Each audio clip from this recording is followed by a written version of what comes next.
नमस्कार. आज बनवणार आहोत दिव्याच वेजेस वाईब्समध्ये. आज बनवणार आहोत शिमला मिरचीची भाजी. कसं करणार आहोत ते पाहणार आहोत आज आपण. तर सर्वप्रथम कढईमध्ये मी ते तेल घातलेलं आहे, एक छोटीशी पळी, आणि त्याच्यामध्ये मोठा लांब चिरलेला कांदा आणि चौकोन आकाराचा आणि शिमला मिर्च मी तसंच त्या प्रकारे कापून घेतलेले आहेत, चिरून घेतलेले आहेत. तुम्ही पाहू शकता मी 4 शिमला मिर्च घेतलेले आहेत आणि 2 मध्यम आकाराचे 2 कांदे घेतलेले आहेत.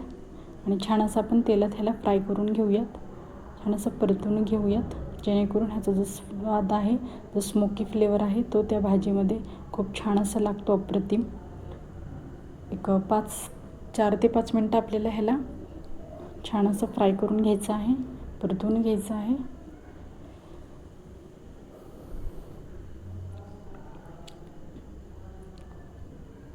तुम्ही पाहू शकता मी कशी परतून घेते आहे. आता पुन्हा मी कढई ठेवलेली आहे, ते एका बाउलमध्ये मी काढून घेतलेलं आहे. आता कढई ठेवलेलं आहे आणि त्याच्यामध्ये तेल घातलेलं आहे, 1 ते 1.5 पळी छोटीशी चमचे. आता घालूयात जिरं,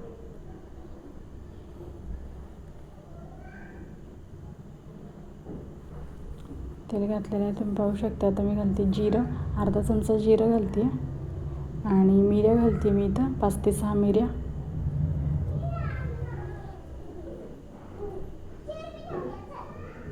आणि लवंग घालते मी इथे 4 ते 5. गॅस आपल्याला मध्यम आचेवरच ठेवायचा आहे. आणि तमालपत्र घातलेलं आहे 2 आणि उभा पातळ चिरलेला कांदा घातलेला आहे मी इथे 2 मीडियम साईजचे.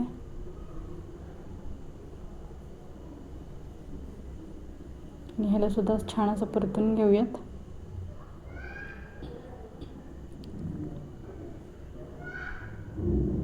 गॅस आपल्याला आता मध्यम ठेवायचा आहे.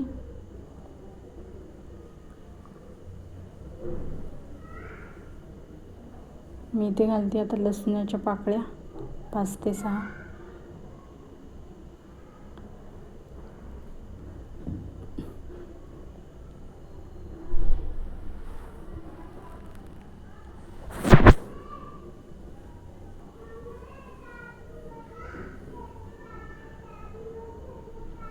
आणि लसणाच्या पाकळ्या तुम्ही पाहू शकता, लसणाच्या पाकळ्या घातलेल्या आहेत मी आता 5 ते 6. आणि टोमॅटो घातलेला आहे 2 मध्यम आकाराचेच मी इथे लाल टोमॅटो घातलेले आहेत.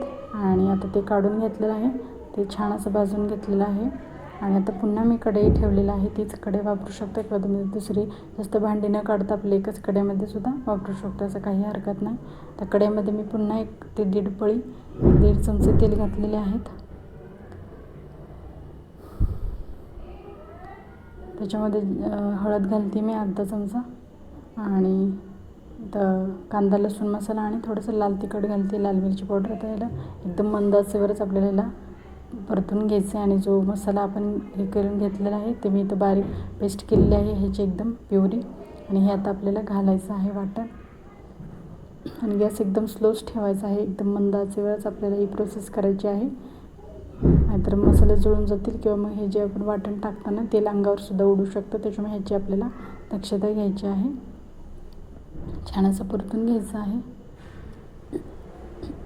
एकदम असं तेल सुटेपर्यंत आणि जी ग्रेव्ही आहे ती शिजेपर्यंत पाहू शकता तुम्ही. आणि ह्या स्टेजला घाई गडबड करता कामा नये, जेणेकरून जी आपली ग्रेव्ही आहे ती कच्चीच राहील.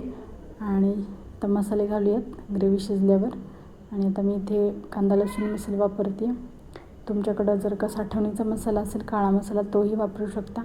आणि चवीनुसार मीठ घालते अर्धा चमचा, अर्धा टीस्पून. आणि अर्धा चमचाच मी इथं लाल मिरची पावडरसुद्धा घालते. तिखट जास्त असलं मी एकदम कमी वापरले, तुम्ही तुमच्या आवडीनुसार तुम्ही घालू शकता. इथे या स्टेजला गरम मसालासुद्धा वापरू शकता तुमच्याकडे असेल तर. किंवा रंग छान येण्यासाठी तुम्ही काश्मीरी लाल मिरची पावडरसुद्धा वापरू शकता. पाहू शकता आता आपली ग्रेव्ही छान शिजते एकदम मंद आचेवरच.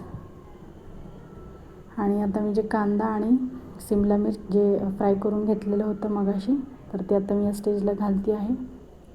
गॅस आता आपल्याला मध्यम आचेवरच ठेवायचं. आणि जे भांड्यामधलं जे पाणी आहे वाटणातलं, तर ते आता छान असं हे करून एकत्र करून आपल्याला मसाल्यामधलं पाणी ह्याच्यामध्ये घालायचं आहे.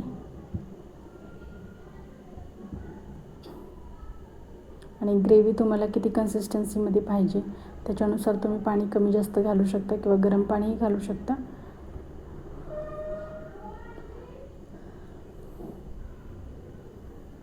आणि आता आपल्याला ह्याच्यावर झाकण ठेवून मध्यम आचेवरच आपल्याला ही भाजी शिजवून घ्यायची आहे. पाहू शकता छान असं शिजलेली आहे भाजी, अप्रतिम मस्त असं रंग आलेला आहे. आणि आता या स्टेजला गरम मसालासुद्धा वापरू शकते. खूप छान अशी चव मस्त झालेली आहे भाजी, खूप सुंदर अशी मस्त टेस्टी झालेली होती. आणि पराठ्यासोबत चपातीसोबत तुम्ही खाऊ शकता, भातासोबत सर्व करू शकता. पाहू शकता किती सुंदर असं रंग आलेला आहे भाजीला, खूप अप्रतिम लागते. नक्की ट्राय करा. आणि चॅनलवर नवीन असेल तर